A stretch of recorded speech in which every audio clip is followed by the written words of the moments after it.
அஸ்ஸலாமு அலைக்கும் ஃப்ரெண்ட்ஸ். இன்றைக்கி ஹோட்டல் சுவை சாம்பார் எப்படி செய்யலான்னு பார்க்கலாமா ஷார்ட்ஸில்.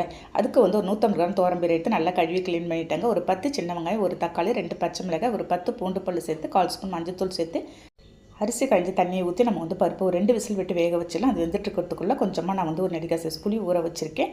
அதுக்குள்ளே ஒரு பாத்திரத்தை ஸ்டவ்வில் வச்சு 2 ஸ்பூன் நான் வந்து ரீஃபைண்ட் சேர்த்து 1/2 ஸ்பூன் நான் வந்து வெந்தயம் சேர்த்துருக்கேங்க. வெந்தயம் நல்லா பொரிஞ்சது. ஒரு 3/4 கப்பு சின்ன வெங்காயம், முருங்கைக்காய், கத்திரிக்காய், கேரட் எல்லாம் சேர்த்து நல்லா வதக்கிட்டேன்.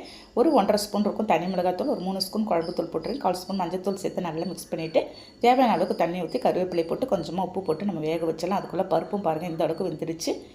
காய்கறி நல்லா வெந்ததும் அதில் ஒரு தக்காளி இந்த சமயத்தில் அரிஞ்சு போட்டுக்கலாம். வேக வச்சிருந்த பருப்பு சேர்த்துட்டு ஒரு 1/2 ஸ்பூன் இருக்கும் நான் வந்து பெருங்காயத்தூள், 2 ஸ்பூன் தேங்காய் துருவிய தேங்காய் சேர்த்து நல்லா கொதிக்க விட்டுடலாங்க.